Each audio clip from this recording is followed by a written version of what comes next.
Hello queens, angels, and goddesses. Welcome back to my channel. Warning, this contains boy love and this is 18+. And if you don't like it then please get off my channel. Water pistol. Satori. Ashijima's mother threw open the shoji screen door, clasping her hands together in delight. She was a short woman in comparison to her son, though, indeed, still taller than most women in the neighborhood, but she had the same solid features and dark hair cut into a sleek bob. She was a pretty woman, and Tendao liked her as any boy would like an auntie, or the mother of a friend. He grinned at her and kissed her cheek before removing his shoes and going inside. "Where is your troublesome son?" he asked amusedly, wandering into the house with his bag still slung over his shoulder. "In his room?" "Oh, no, dear. We're getting some things fixed up there. I mean, you can look, but if I were you I'd check the garden first. He likes to spend time out there sometimes." The Ashijima household was a very old and very large one. It was traditional, with deep curling eaves and black roof tiles that simmered in the sun, meticulously cleaned tatami mats and traditional calligraphy scrolls hanging from the walls. The ceilings were low in some rooms and high in others, the wood structuring exposed. It was a pleasant house, cool and airy in summer but warm and cozy in winter. Wooden wind chimes sung somewhere in the distance. Tendao wandered out onto the veranda that looked out into the backyard, a maze of perfectly kept lawn and ornamental gardens and raked white sand arranged into perfect rectangles. Tendao cupped a hand to his mouth.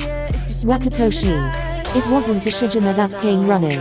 It was Yoshio, Ashijima's erratic young Shiba Inu who went absolutely wild every time Tendao showed himself. Dropping his bag, Tendao made to pet the dog, scratching his long fingers behind Yoshio's ears. Soon enough Ashijima came into sight, accompanied by Mamoru, his huge old Tosa Inu. Mamoru was an old dog with a failing liver who had one of the most calming and gentle dispositions Tendao had ever seen in a dog. He loved them both, and so did Ashijima. He'd had them since he was a child. "You didn't tell me you were coming." Tendao grinned up against the sun. "Did I ever?" Noticing belatedly that he had been caught staring, he looked down quickly, a slight blush rising on his face. Tendao did, admittedly, make a habit of showing up at Ashijima's house uninvited. Ashijima's mother never seemed to mind. She'd made it very clear that she loved Tendao to pieces and that he was always welcome in her household. He took advantage of that. Spending time in the house like the Ashijima residence was an experience in itself. Everything was old or expensive or both, but Tendao was used to it. Plus, Ashijima's mum was a great cook, just like her son. "Wakatoshi, I'm bored," he'd say as he flopped over Ashijima's legs. "Go home, then," Ashijima would reply every time, without fail. More often than no, Tendao would stay overnight. In fact, the family had invested in an easy access futon for him. Usually Ashijima slept in his own bed with Tendao on the floor futon, but this time was different. Due to reparations that were being done to the second story of the house, Ashijima had been confined to one of the guest rooms on the ground floor. The room was large and spacious and had a screen wall that opened out onto the garden, something his old room didn't have, and he had to sleep on a futon, so naturally Tendao was excited to find that he had to sleep beside his friend. Like lovers, he'd teased, only to be disappointed when the only rise he got out of Ashijima was a sigh. Sleeping beside Ashijima was one of Tendao's favorite things to do. Ashijima was so different sleeping than awake. His face was softer, gentler, and while he still slept with a faint frown, he had the endearing habit of sighing in his sleep. Not that Tendao watched him sleeping. That would be creepy. But the way Ashijima scrunched up his nose when Tendao tickled it was kind of cute. Ashijima, on the other hand, hated sleeping next to Tendao. Especially when the nights were cold, like this particular night happened to be. Tendao, for all his redeeming qualities, was an unrelenting blanket hogger. Ashijima would wake up freezing because Tendao had dragged his blankets clean off his back and had wrapped them around himself to form some ridiculous cocoon. But Ashijima, being Ashijima, of course, had found some kind of ultimatum. It was a tray all the Ashijimas had. Ashijima Wakatoshi exuded heat. When he was smaller his mother called him a human space heater. Ashijima was warm. He rarely got cold, even when Tendao left him to freeze, and despite all the blankets wrapped around him, Tendao still gravitated towards the nearest heat source, usually Ashijima. That night he felt the blankets slip away from him. Tendao mumbled beside him, voice muffled between the rustling of the blankets. When he tried to take them back, he felt Tendao roll into his back, face pressed between Ashijima's shoulder blades. Tendao stirred a little while later. He pulled on the blankets, but when Ashijima didn't give them to him, he began to whine, kicking his feet against the back of Ashijima's calves. "I'm so cold, Wakatashii," he keened, wriggling, but getting no rise out of the ace. Irritated, he huffed and pulled hard. Ashijima pulled back, and in a matter of seconds they were locked in a silent fight over who would get the blankets. It didn't last long. Tendao found himself quite suddenly sitting astride Ashijima's thighs. They were hard and muscled beneath him, and he found this new angle, looking down at Ashijima in almost complete darkness, to be rather interesting. The hand on his thigh was definitely a bonus. Tendao's tongue snaked from between his lips, flicking against them. Ashijima was incredibly warm between his legs, and Tendao let his hands roam up almost instinctively, sliding over Ashijima's abs and up over his torso. Warm. But there was something else there. Something Tendao found infinitely appealing. He attributed it to the way Ashijima's face looked so strong in the dim light. Or maybe it was how his other hand found Tendao's other thigh, how they squeezed a little. It was probably a sign for him to get off, but Tendao was more than willing to entirely misinterpret the signal. "Wakatoshi," Tendao teased, shifting a little. He let his hips roll lazily and grinned when Ashijima's eyes flickered shut for a moment. "You probably don't get many chances to go out with girls, right?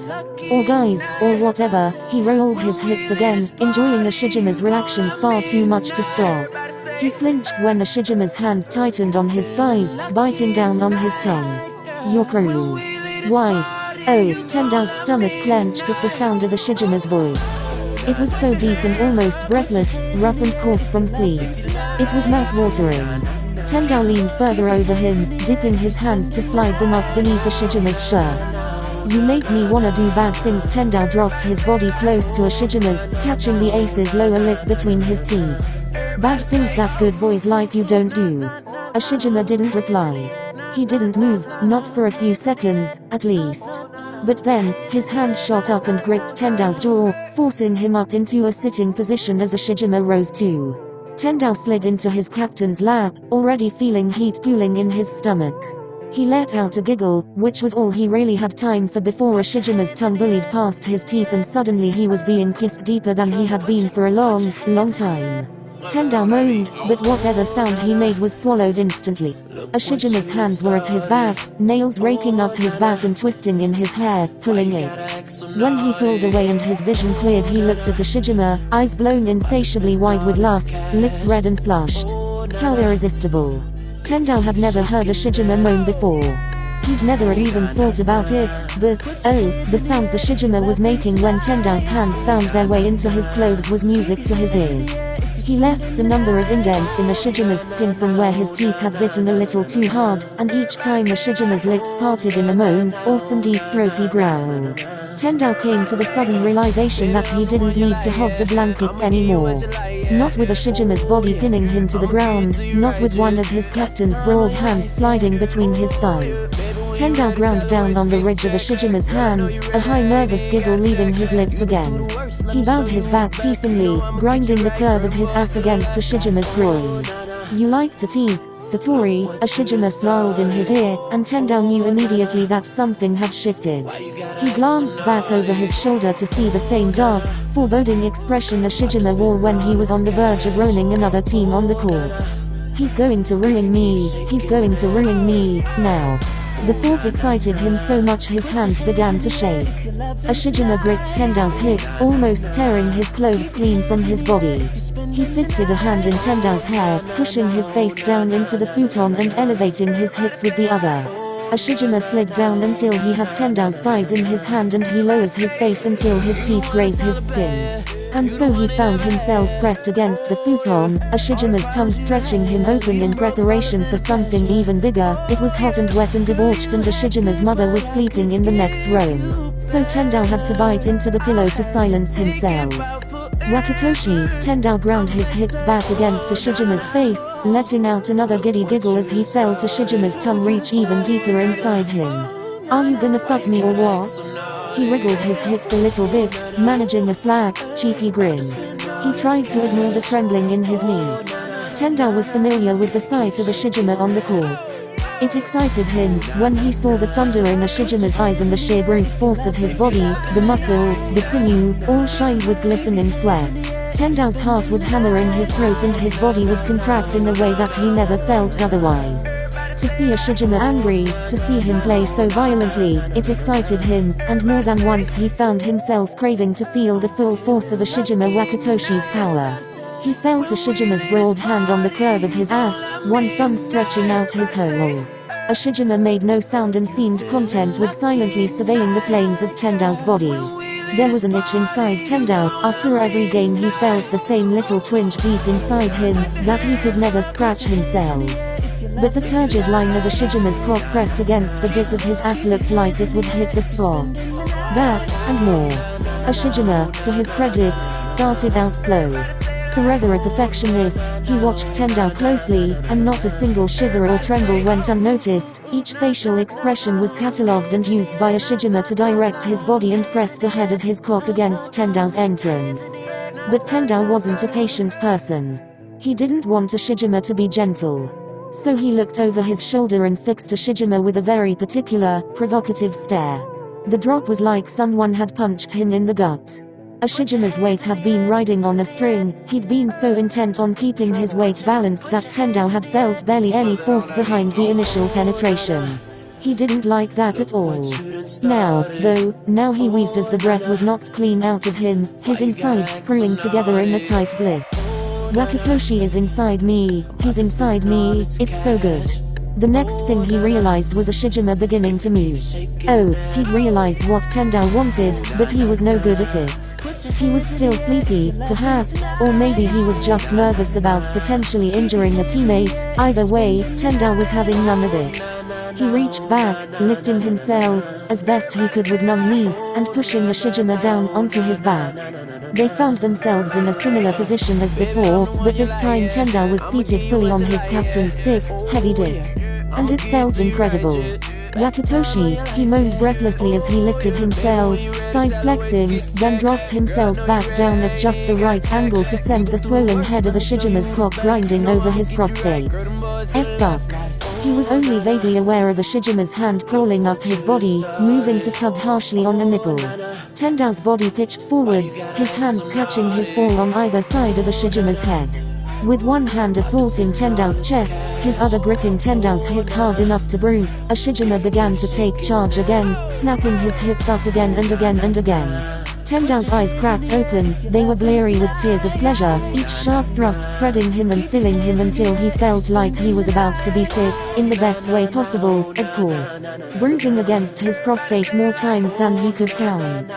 It was an assault on his body, each muscle screaming with pleasure, his body writhing and perspiring until he felt like nothing more than a slippery, open nerve at the mercy of Ushijima's fingers. Ushijima's eyes were black as coal, not once leaving Tendao's as he fucked him. His expression was sharp and creased, like a sheet of artfully folded paper, and was contorted into an expression so brutal that a shiver tore up Tendao's spine. He felt like a piece of meat, objectified, controlled. And it made him want to scream with pleasure. W Wakatoshi, what a brute, using me like a piece of meat. Tendao's voice broke off, snapping suddenly into a high moan that was immediately stifled by Ushijima's thick, calloused fingers pushing their way past Tendao's teeth, right until they hit the back of his throat. After all, they went alone, and discovery would be disastrous. But Tendao, with his keening and whining, wasn't so easily silenced. Only when Ushijima threatened to not let him come did he make a real effort to keep quiet. Wakatoshi, I love it, Tendao drooled against the captain's fingers, words slurred, eyes rolling. Ushijima's pace was unrelenting, giving Tendao absolutely no respite even though he'd come about 2 times already, or maybe 3, he couldn't remember, not when it felt like his brain was being fucked out through his ears. His mouth was slack and his entire body felt like it was falling apart, a flower collapsing petal by petal. The sounds that came from his mouth were almost inhuman, even he couldn't quite recognize himself, though he really was trying to keep quiet. Keeping quiet was hard to do with someone like Ushijima Wakatoshi powering between his thighs, though. Fuck me more, it's so good. Ashijima's nails scraped up Tendao's back, his sharp, jarring thrusts suddenly becoming deeper and more rolling. Ashijima was rolling his hips, the drawback wasn't as far as before and the strokes against Tendao's prostate were even harder. He gurgled against Ashijima's fingers as the ace began to mouth at his neck, kissing and biting and sucking until the skin tingled. It felt unbearably good. Tendao had come so many times already, but he could come again and again. He knew he could. He moaned Ashijima's name again, feeling the ace's thrust slow even more and grow sporadic. They lost their rhythm and Tendao knew immediately that Ashijima was close to coming. Satori, Ashijima snarled against Tendao's ear, his voice dark and violent and full of thunder. Tendao was seized by an uncontrollable tremor that tore through him and rattled each bone in his body, and he was coming again, their bodies growing sticky. Tendao was shivering and shaking as Ashijima continued to pluck him, each pore of skin oversensitive and thrusting for touch. And then Ashijima was coming, holding himself impossibly deep inside Tendao and filling him up with his cum until Tendao felt full. It was a strange feeling, but not entirely unpleasant. Not unpleasant at all, really. Tendao discovered that Ashijima was gentle after sex. That he was a cuddler, which amused Tendao a lot. He supervised Tendao as he lay there twitching, cum dripping from his fucked open body, tears still in his eyes and his entire body drenched in blissful sweat. When Tendao had managed to gather his wits about him, he snuck off to the bathroom to clean himself up, supporting himself only just on wobbly legs. When he got back to the bedroom, he sank back down next to Ashijima, giving him a short, sloppy blowjob, just to clean off any mess. Tendao had said, but he'd really just wanted to feel Ashijima's cock in his throat. Before snuggling into Ashijima's side and sighing once, heavy and content. He was surprised when Ashijima's hand wove into his hair and rubbed comforting circles into his scalp. Even though Tendao was half asleep by that point, he still heard Ashijima mumble about his likeness to Yoshio when he was a puppy, affectionate, soft, warm. Tendao's body ached and he knew his ass would hurt like anything in the morning, but at that moment, tucked so securely into Ashijima's side, he didn't really care. And that was how Ashijima found the solution to Tendao's blanket-hogging tendencies. If he fucked him hard enough, he'd sleep like the dead. Warning: this fanfiction does not belong to me, neither does the fan art. Credits to the original artist and author to the fan art and the fanfiction. Haikyuu does not belong to me either. Well, bye children, smiling face with hearts.